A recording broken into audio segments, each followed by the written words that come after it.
अस्सलाम वालेकुम दोस्तों, कैसे हैं? उम्मीद है आप सभी अच्छे हों और आप पर खुदा की सलामती हो। आज का जो टॉपिक है वो है एडम्स ब्रिज के ऊपर।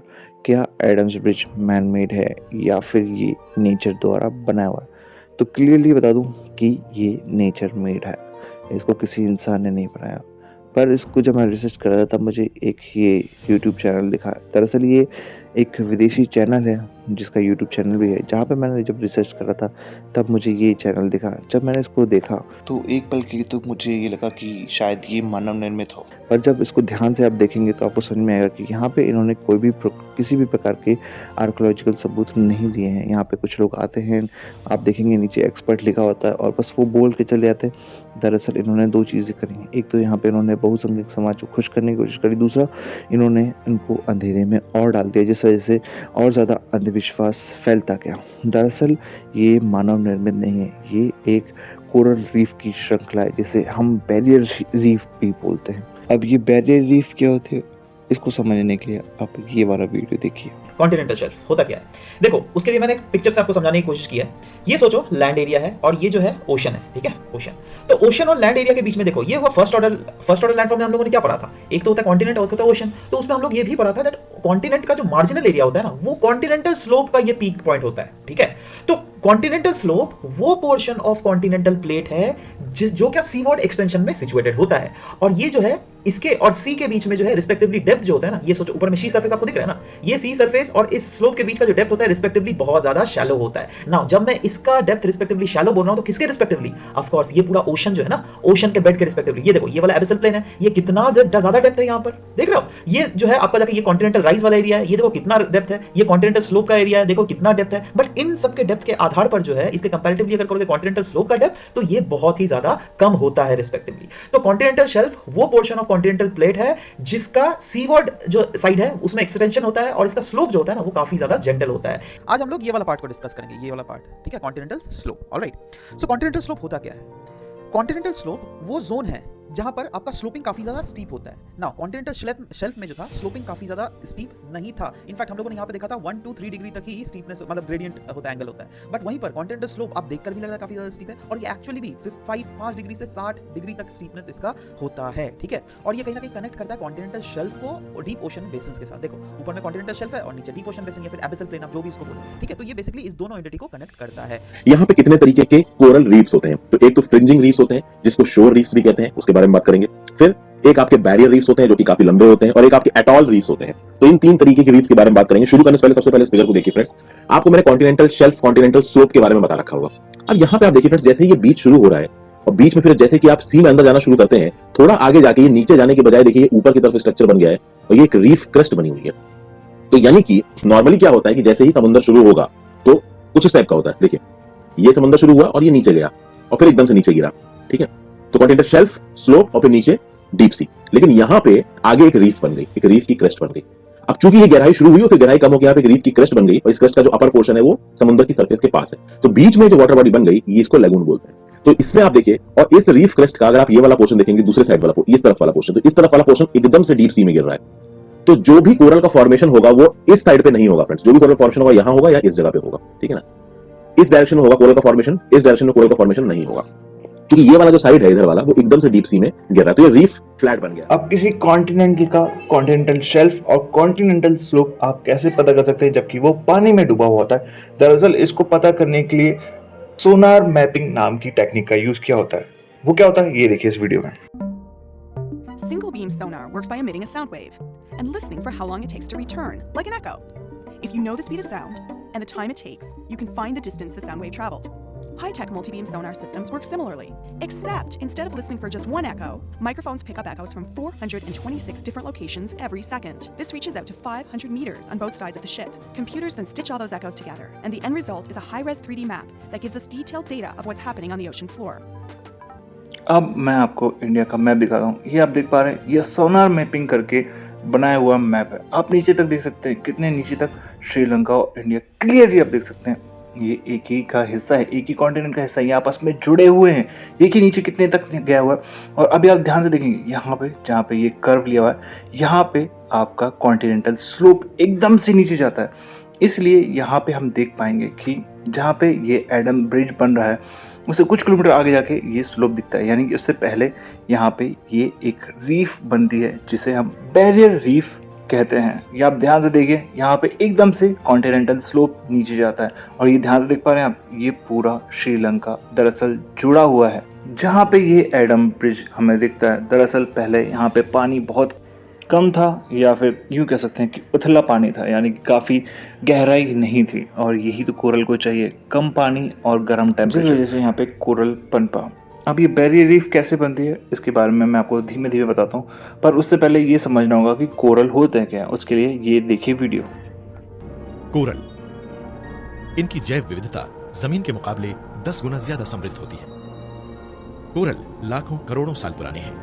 ये आकर्षक और बेहद संवेदनशील पर्यावरण प्रणाली समुद्र के अंदर खूबसूरत छिपे हुए वनों और शहरों का निर्माण करती है। कोरल दरअसल सैकड़ों हजारों जीवों की मिली जुली बस्ती होती है, जिसमें सब जीव एक दूसरे पर निर्भर होते हैं। ये चूने के कवच से ढके होते हैं और बेहिसाब खूबसूरत आकारों और रंगों में मिलते हैं। इन सब कोरलों के मेल से कोरल रीफ बनते हैं। जिस तरह जमीन पर वन होते हैं, उसी तरह समुद्र में मौजूद कोरल रीफ के भीतर भी समुद्री जीवों की बेहिसाब प्रजातियां होती हैं। इन जीवों में कवच वाले छोटे छोटे जीवों से लेकर कछुओं और शार्कों जैसे बड़े जीव भी होते हैं, जो रीफ को एक आहार स्थल के रूप में इस्तेमाल करते हैं। जमीन की ही तरह समुद्र में भी जिंदा रहने की कुंजी है एक दूसरे पर निर्भर रहना। कोरलों और जिन जीवों को ये जिंदा रखते हैं, उनके बीच एक खास रिश्ता होता है। कोरल इन जीवों को आहार, सुरक्षा और पर्यावास प्रदान करते हैं और बदले में उनसे पोषक तत्व पाते हैं। कोरल प्राकृतिक जैव अवरोधकों की भी भूमिका निभाते हैं और हमारे तटों को तटीय कटाव तथा लहरों से होने वाले नुकसान से बचाते हैं। कोरल रीफ पूरी दुनिया में ही समुद्र तटों के किनारे रहने वाले लोगों की आमदनी और रोजी रोटी का साधन है, जिनसे करीब 3 अरब लोगों की जीविका चलती है। आज वैज्ञानिक कोरल रीफ में मिलने वाले जीवों से ऐसी नई नई दवाइयां बना रहे हैं, जिनसे नई नई खोजें करने में मदद मिल रही है। अब उम्मीद करता हूँ कि आप यहाँ तक समझ गए होंगे कि कोरल क्या होता है, रीफ क्या होता है, सोनार मैपिंग क्या होती है, कॉन्टिनेंटल शेल्फ या कॉन्टिनेंटल स्लोप क्या होता है। अब समझते हैं कि बैरियर रीफ कैसे बनते हैं। उसके लिए देखिए ये वाला वीडियो। इसके बाद आते हैं बैरियर रीफ पे। बैरियर रीफ क्या होता है फ्रेंड्स? बैरियर रीफ बहुत बड़े होते हैं। फॉर एग्जांपल आप ये देखिए, यहाँ पे ये कोरल रीफ चलती जा रही है, ठीक है ना। जब एक रीफ मतलब हंड्रेड्स ऑफ किलोमीटर चलती चले जाए पैरेलल टू द लैंड, जैसे फॉर एग्जांपल यहाँ पे मैं आपको एक डायग्रामेटिक रिप्रेजेंटेशन समझाना चाहूंगा। मान लीजिए ये लैंड है, इस तरफ लैंड है, तो ये आपको इधर लैंड नजर आया, यहाँ पे लैंड है आपका और इधर आपका ओशन है। अब आप यहाँ देखेंगे फ्रेंड्स, यहाँ पे अगर एक रीफ बन जाती है जो कि बहुत लंबे डिस्टेंस तक चलती है, मान लीजिए ये जरूरी नहीं कि जो भी रीफ बन रही है कंटिन्यूअस हो, ये बीच में हो सकता है ब्रेकअप हो, लेकिन फिर भी अगर कुछ ऐसा लैंड मास बनता है जो बहुत लंबे समय तक अगर चलता चला जा रहा है, बहुत लंबे डिस्टेंस तक चलता चला जा रहा है, तो उसको आप बोलते हैं बैरियर रीफ, क्योंकि बहुत लंबे डिस्टेंस तक की खींच रही है। ये most uncommon type of reef होती है, बहुत ज्यादा बैरियर रीफ नहीं दिखती। यहाँ पे देखिए ये लैंड मास खिंचता चला जा रहा है, ठीक है ना, तो इसको आप बैरियर रीफ बोलोगे। तो फ्रिंजिंग रीफ, शोर रीफ में क्या होता है, ज्यादा 1-2 किलोमीटर, लेकिन ऐसे अगर वो खिंचता चला जाए 100 किलोमीटर, 200 किलोमीटर, 100 किलोमीटर, बहुत लंबे डिस्टेंस 1000 किलोमीटर, तो उस केस में फिर वो बन जाएगा आपका बैरियर रीफ। तो एक तरफ आपकी लैंड है और उस लैंड के कोस्ट के ही थोड़ा सा आगे एक रीफ सीधे चलती चली जा रही है। अब ये आप समझ सकते हैं बहुत ही अनकॉमन सा फिनोमेना। यहाँ देखिए north east end of Australia में, ये ऑस्ट्रेलिया का कोस्ट है और इतनी बड़ी एक रीफ चलती है जिसको आप बोलते हैं ग्रेट बैरियर रीफ। ऑब्वियसली ये ग्रेट बैरियर रीफ कंटिन्यूअस नहीं है, बीच बीच में इसमें ब्रेक्स हैं, बट फिर भी इस तरीके के जो लैंड फॉर्म्स बनते हैं और अब ये जो कोरल रीफ बन रही है वो बहुत ही रेयर है। ये ग्रेट बैरियर रीफ 1200 मील लंबी, it is 1200 miles in length, ठीक है, north east coast of Australia में मिलती है। और चूंकि ये एक सिंगल रीफ नहीं है, बहुत सारी कॉम्प्लेक्स रीफ से मिलकर बनी हुई है ये। और इस तरीके की रीफ मतलब आप साइज में सबसे बड़े होते हैं, जैसे कि जो बैरियर रीफ साइज में सबसे बड़ा होता है, पर बहुत अनकॉमन होता है। ज्यादातर जो रीफ आपको मिलेंगे फ्रिंजिंग शोर रीफ मिलेंगे, एटॉल रीफ मिलेंगे। तो बैरियर रीफ आपको समझ में आ गया? यहाँ तक आपको समझ में आ गया होगा। एक वीडियो मैं आपके सामने प्ले करता हूँ कि देखिए ऑस्ट्रेलिया की बैरियर रीफ कैसे बनती है। दरअसल इसके पीछे कारण है आइस एज का। धरती पे कई बार आइस एज आते हैं, उस वजह से क्या होता है, हमें एक चीज़ देखने को मिलती है, वो है सी लेवल जो है घट जाता है। जब ये सी लेवल घटता है तो आप देख पा रहे हैं वीडियो में क्या हो रहा है। देखिए जापान जो है जुड़ गया है इस कॉन्टिनेंट से, तो इस तरीके से क्या होता है कि पानी कम होता है और एक लेवल पे ज़मीन जो है उठने लगती है, यानी दिखने लगती है हमें। इस वजह से जो है कॉन्टिनेंटल आपस में जुड़ पाते हैं, जिस वजह से क्या हुआ, हमने देखा है कि जो है जानवर या इंसान एक जगह से दूसरी जगह आराम से माइग्रेट कर पाए बिना तैरे हुए। अब मैं वो वाला वीडियो चलाता हूँ जहाँ पे आप देख पाएंगे कि ऑस्ट्रेलिया की ग्रेट बैरियर रीफ कैसे बनी। Then, 10,000 years ago, at the end of the last ice age, ice at the poles melted and sea levels rose all around the world, flooding this low-lying coast. Stories of the Great Flood are still passed down in Aboriginal culture today.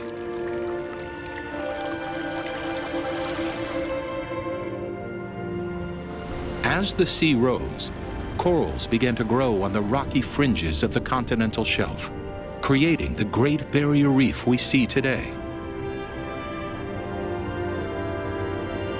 These shallow tropical waters are clear and warm, perfect conditions for coral to thrive. तो अब आपने देखा कि कैसे great barrier reef बनते हैं। दरअसल जब पानी मेल्ट हुआ, आइस एज ख़त्म हुआ, पानी का सी लेवल उठा, जिस वजह से काफ़ी लैंड एरिया डूबा। मैं आपको कंटिन्यू आप देख पाएंगे बैकग्राउंड में जो वीडियोस चल रहे हैं, इसमें आप देख पाएंगे कि किस तरीके से जब पानी कम होता है तो जो लैंड है वो आपस में जुड़ जाते हैं, क्योंकि पानी होता नहीं है। अब यही फिनोमेना हमें देखने को मिलेगा जब हम इंडिया की तरफ बढ़ते हैं।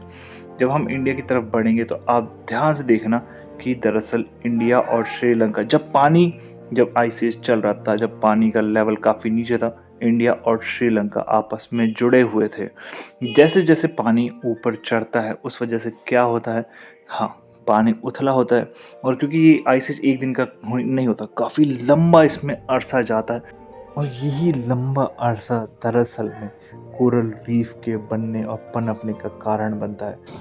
अब आगे मैं आपको बताऊंगा कि कोरल रीफ कैसे पनपे पड़े हुए। जैसा कि मैंने आपको बताया कि कोरल के पनपने के लिए एक अच्छा टेम्परेचर चाहिए होता है, ना ज़्यादा ठंडा ना ज़्यादा गर्म। तो ये परफेक्ट कंडीशन हमारे यहाँ पे बनी। वो कैसे बनी? इंडिया के पास जो पानी है वो और जगह के मुकाबले गर्म रहता है, चाहे वो पैसिफिक ओशन हो या चाहे वो अटलांटिक ओशन हो। तो यहाँ का जो पानी इतना गर्म क्यों रहता है वो समझते हैं। ओशन का पार्ट है, तो अटलांटिक ओशन का जो पार्ट है दोस्तों, ये एक ऐसा पार्ट है जिसमें कि पूरा ऊपर से लेके नीचे तक ये वाली ओशन ओपन है। सिमिलरली अगर आप पैसिफिक ओशन की बात करेंगे तो ये वाला पार्ट और यहाँ से ये वाला पार्ट पैसिफिक ओशन का है। यहाँ पर भी आप देख सकते होंगे कि जो पैसिफिक ओशन का पार्ट है वो भी यहाँ पर ओपन है, यहाँ पर ओपन है, और ये यहाँ पर ओपन है, और ये यहाँ पर भी ओपन है। यानी कि ऊपर नीचे आपको कंप्लीटली ये एक खुला महासागर देखने को मिलता है। लेकिन इंडियन ओशन के केस में ऐसा नहीं है। इंडियन ओशन अगर आप इक्वेटर की लाइन को ड्रॉ करेंगे तो समवट इस तरीके से बनती है। इक्वेटर की लाइन को अगर मैंने ड्रॉ कर दिया तो अब आप ध्यान से देखना इस बात को कि नॉर्दर्न इंडियन ओशन, यानी कि जो ये वाला पार्ट है, यानी कि इक्वेटर के ऊपर आने वाला जो हिस्सा नॉर्दर्न इंडियन ओशन का है, ये ऊपर से बंद है। यहाँ पर जो अटलांटिक ओशन था ये ऊपर से खुला हुआ था, ये ऊपर से खुला हुआ था। Can you see this? और जो पैसिफिक ओशन है ये ऊपर से खुला हुआ था, लेकिन जो इंडियन ओशन है ये ऊपर से बंद है। यहाँ पर इसको यहाँ पर क्या मिल जाता है? कॉन्टिनेंट्स मिल जाते हैं। हाँ, नीचे लगभग सेम है, नीचे खुला हुआ है। जैसे आपका पैसिफिक ओशन था ये नीचे से खुला हुआ था, वैसे ही इंडियन ओशन भी नीचे से खुला हुआ है ना। इसको ज्योग्राफिकल भाषा में हम लोग क्या बोलते हैं कि जो नॉर्दर्न इंडियन ओशन है ये क्या है? It is a land locked ocean, यानी कि ऊपर इसको धरती के द्वारा लॉक किया गया है। और इसी वजह से आप एक चीज का अंदाजा अगर यहाँ पे लगा पाएंगे कि ये इक्वेटर के ऊपर जो नॉर्दर्न इंडियन ओशन का एरिया है, यहाँ पर हमें ठंडे करंट्स देखने को नहीं मिलेंगे। अब सवाल ये उठता है कि अगर गर्म पानी और ठंडा पानी नहीं है तो सागर में जो ओशिनिक मूवमेंट है वो कैसे हो रहा है? दरअसल उस मूवमेंट के पीछे का कारण है मॉनसून विंड। वो कैसे काम करती है समझते हैं इस वीडियो से। देख लीजिए, जो मॉनसून विंड्स हैं वो हमें किस तरीके से देखने को मिलती हैं। मॉनसून विंड्स हमें भारत में समर के सीजन में इस तरीके से देखने को मिलती हैं। किधर से आ रही हैं? साउथ वेस्ट एरिया में से आ रही हैं, इसीलिए हम इनको साउथ वेस्ट मॉनसून विंड्स बोलते हैं। ये वाला आपका एरिया साउथ वेस्ट का है, जहां से विंड ओरिजिनेट करती है उस तरफ से इसकी डायरेक्शन नापी जाती है। और जो विंटर में यानी कि सर्दियों के मौसम में जो आपकी विंड्स आ रही हैं ये नॉर्थ ईस्ट के इलाके से आ रही हैं। बिल्कुल सही बात है, ये नॉर्थ ईस्ट के इलाके से विंड्स आपकी आ रही हैं। तो यहाँ पर जो नॉर्थ ईस्ट मॉनसून विंड्स हैं वो सर्दियों में हमारे ओशियानिक करंट्स को इन्फ्लुएंस करती हैं। अभी भी इसमें एक पॉइंट मिसिंग है कि यहाँ पे कोरल को खाना कैसे मिल रहा था। यहाँ पे ऐसी कोई वाइल्ड लाइफ तो थी नहीं, तो यहाँ पे खाना कैसे मिल रहा था उथले पानी में? तो इसका जवाब मिल जाता है जो हमारी नदियाँ हैं जो बहुत सारे मिनरल्स लेके आती हैं, जिस वजह से हमें एक यहाँ पे अच्छा इकोसिस्टम देखने को मिलता है। पर अब सवाल ये उठता है कि फिर और कहीं क्यों नहीं? तो दरअसल आपने जैसे मैप में देखा कि इंडिया और श्रीलंका जुड़े हुए हैं, पानी यहाँ पे उथला है, कम है, तो इस वजह से जो भी पोषक तत्व यहाँ आगे रुकने लगे। और जहाँ पे ये एडम्स ब्रिज बना है वहाँ पे काफ़ी ऊंचाई थी, जिस वजह से यहाँ पे सेडिमेंट्स या आप कह सकते हैं कि मिनरल्स आके रुकने लगे।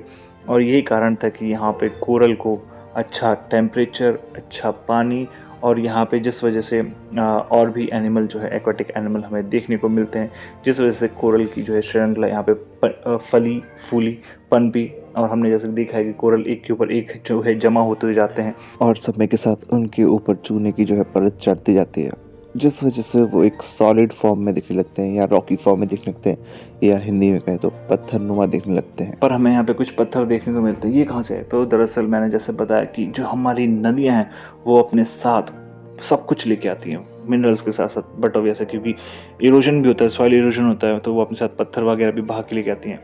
क्योंकि अभी यहाँ पे पानी उथला है तो यहाँ पे एक प्रकार से आप कह सकते हैं कि एक बैरियर का वो काम कर रहा है, जिस वजह से यहाँ पे जो है पत्थर वगैरह अटक जाते हैं, रुक जाते हैं। और एक कारण ये भी है कि वो जो है एक पाथ की जैसा दिखने लगता है। मुझे पता है आप मेरी बात नहीं मानेंगे, तो मुझे एक चीज़ आप बता दीजिए कि इंडिया में जो भी आप महासागर देखते हैं, कोस्ट लाइन में कोई भी ऐसा बीच आपको दिखता है जो नीला है? नहीं। आप बोलेंगे उसके पीछे का कारण पॉल्यूशन? नहीं, पॉल्यूशन नहीं है। देखिए ये वीडियो। पहला जो सबसे इंपॉर्टेंट फैक्टर प्ले करता है देश के अंदर समुद्र के कलर के पीछे, वो है इंडिया की जियोग्राफी और क्लाइमेट। अब हम बात करें इंडिया की जियोग्राफी की, तो इंडिया ज्यादा एक समतल देश नहीं है। ज्यादातर जो कोस्ट के पास के एरिया है वो तुरंत किसी न किसी टाइप के पहाड़ी एरिया के अंदर ट्रांसलेट होना शुरू होते हैं। अगर हम ईस्टर्न घाट्स को देखें, वेस्टर्न घाट्स को देखें, तो ये कंपैरेटिवली कोस्ट से ज्यादा दूर नहीं है, जबकि समतल एरिया जो है वो देश के अंदर ज्यादा बीच में है, डेक्कन प्लेटो वाले रीजन में, जिसकी वजह से कई सारी ऐसी नदियां हैं जो कोस्ट के काफी पास में रफ एरियाज में से शुरू होती है। इस वजह से जो कोस्टल स्लोप भी है, जो पहाड़ से लेकर समुद्र तक का सी लेवल राइज या डिप होता है, वो भी देश में कंपैरेटिवली कई देशों से बहुत जल्दी होता है, जिसके कारण जो नदियां बहती है भारत में कोस्ट के पास में, वो ज्यादा फास्ट फ्लोइंग होती है, पानी का स्पीड इनके अंदर ज्यादा होता है और इसकी वजह से ये ज्यादा सेडिमेंट्स उठाती है। अब सेडिमेंट्स का मतलब ये है कि जो नदियों के आसपास की मिट्टी है, लूज सॉइल है, रॉक्स है, वेजिटेशन है, ये सारी चीजों को ये उठाना शुरू कर दिया अपनी स्पीड की वजह से। और भारत के अंदर का जो सॉइल है वो ज्यादा क्ले की तरह नहीं है, बल्कि एक लूज और बहुत फर्टाइल तरीके का सॉइल है जो कि ढीला होता है। और तेज पानी का बहाव, स्लोप, ये सारी चीजें मिलकर भारत की नदियों को ऐसा बनाते हैं जो कि बहुत ज्यादा मिट्टी उठाकर चलती है। अगर आप समुद्र को छोड़कर भारत की रिवर्स को भी देखोगे तो आपको नजर आएगा कि देश की रिवर्स क्लीन एरियाज के अंदर भी ब्राउन नजर आती है। इसका एक one of the best example आप देख सकते हो ऋषिकेश के पास। ऋषिकेश की नदियां जो हिमालय पहाड़ों में से निकलती है, ये चाहे कोस्ट के पास से क्यों ना हो, लेकिन क्योंकि ये इतने बड़े हाइट पे से निकलती है तो यहाँ पर भी आपको बहुत ज्यादा फोर्स नजर आएगा पानी के अंदर स्पीड के हिसाब से, जबकि ये इतनी पॉल्यूटिंग एरिया में न होने के बावजूद भी ब्राउनिश नजर आएगी, जो कि मिट्टी और सेडिमेंट्स की वजह से है। दूसरा जो रीजन बनता है इसके पीछे का वो, और ये रिवर्स एक इंपॉर्टेंट रोल प्ले करती है समुद्र को मैला कराने के लिए, लेकिन ये एक एडिशन के साथ में होता है जो कि हमारे जो क्लाइमेट। दोस्तों इसके बारे में बात करने के पहले ये चीज क्लियर करना जरूरी है कि मॉनसून या बारिश का महीना या रेनी सीजन एक ग्लोबल कॉन्सेप्ट नहीं है। ये ज्यादातर साउथ एशिया या इंडो पैसिफिक रीजन के अंदर ही देखने के लिए मिलता है। मॉनसून जो हमारे यहाँ पर होता है वहां पर डेफिनेटली 4 से 5 महीने, कुछ जिसमें 6 महीनों तक भी ऐसा क्लाइमेट बना रहता है जहां पर हम जानते हैं कि डेफिनेटली बारिश होने वाली है और होगी। जबकि दुनिया के ज्यादातर रीजन्स के अंदर बात अगर हम करें क्लाइमेट की, तो वहां पे कोई रेनी सीजन नहीं होता, वहां पर रैंडमली बीच बीच में छोटी मोटी बरसात होती रहती है शॉर्ट क्लाइमेटिक चेंजेस के हिसाब से, लेकिन ऐसा कोई डिफाइंड सीजन नहीं होता है जहां पर कुछ महीनों के लिए कंटिन्यूस बारिश होना शुरू हो जाएगी। इसके कारण भारत में होता यह है कि ये जो नदियों के अंदर बारिश के पानी का इनफ्लो है वो कंपैरेटिवली दुनिया की ज्यादातर नदियों से बहुत ज्यादा है। ज्यादातर जो दुनिया की बाकी नदियों के हम कंपैरिजन में देखें तो ये इस तरीके से बढ़ती है कि जब पहाड़ या ग्लेशियर में से ये शुरू होती है तो वही पानी मेजरली अंदर तक जाता है समुद्र तक। लेकिन भारत में नदियां समुद्र में मिलने के पहले बहुत ज्यादा ऐसे छोटे स्ट्रीम्स के साथ में मिलती है, छोटे आप कह सकते हो दूसरे नदियों के साथ में मिलती है, जो हेवी सेडिमेंट्स उठाने के साथ साथ इन नदियों के अंदर एडिशंस हो रहे हैं, जिसकी वजह से ये नदियां बहुत ज्यादा मिट्टी, सेडिमेंट्स और दूसरे वेजिटेशन को उठाते हुए समुद्र में मिलती है। इसका अगर एग्जांपल देखना है तो हम जा सकते हैं भारत के किसी भी कोस्टल रीजन में। यहाँ पर एग्जांपल में बात करें तो यहाँ पे देखते हैं गल्फ ऑफ खंबात। क्लियरली अगर आप सैटेलाइट व्यू से भी देखोगे तो आपको क्लियरली नजर आएगा कि जहां पर नर्मदा नदी गल्फ ऑफ खंबात में मिल रही है, वहां पर बहुत ज्यादा बड़े एरिया में जो नदी से आया हुआ ब्राउन पानी है वो समुद्र के अंदर इंटरफियर कर रहा है। समुद्र के अंदर इंटरफियर होने की वजह से जो कोस्ट के आसपास के कई किलोमीटर तक के एरिया के अंदर ब्राउनिश वाटर ही नजर आता है। वही अगर हम दूसरे किसी देश को देखें, दुबई को देख ले, तो दुबई में कोई भी ऐसी मड़ी नदी डायरेक्टली समुद्र के अंदर मिलते हुए नजर नहीं आती, जिसकी वजह से समुद्र के पास में चाहे डेप्थ समुद्र की कम क्यों ना हो जाए, पानी फिर भी ब्लू ही रहता है क्योंकि ये सेडिमेंट्स वहां पे मिक्स नहीं हो रहे हैं। और ये प्राइमरी रीजन है कि देश के अंदर क्यों ज्यादा ब्राउनिश या ग्रे समुद्र नजर आता है। वैसे ये भारत के अकेले की समस्या नहीं है, जो ऐसे क्लाइमेट को शेयर करने वाले देश है उनमें भी ऐसी समस्या है। इनफैक्ट भारत से ज्यादा बड़ी समस्या ये बांग्लादेश में है, क्योंकि उनके पास में हमसे भी बहुत ज्यादा डेंसिटी में नदियां है। ये जो आप वीडियो देख रहे हो ये बांग्लादेश के बीचेस की है, जो सिमिलर है इंडिया के, जहां पर कोस्ट से अच्छे खासी दूरी तक आपको मडी वाटर्स नजर आएंगे। और आप नॉर्मल फोटोज भी देखोगे बांग्लादेश बीचेस की तो वो इंडिया की तरह नजर आता है। तो ऐसा नहीं कि वहां पे इंडस्ट्री पोल्यूशन का इशू है, यहाँ पे भी। तो अब एंड की तरफ मैं बढ़ता हूँ क्योंकि वीडियो बहुत ज़्यादा बड़ा हो गया है। तो अब आप समझ चुके होंगे कि दरअसल ये मानव निर्मित हो ही नहीं सकता, ये प्रकृति के द्वारा बना है। इसके पीछे काफ़ी सारे फैक्टर हैं।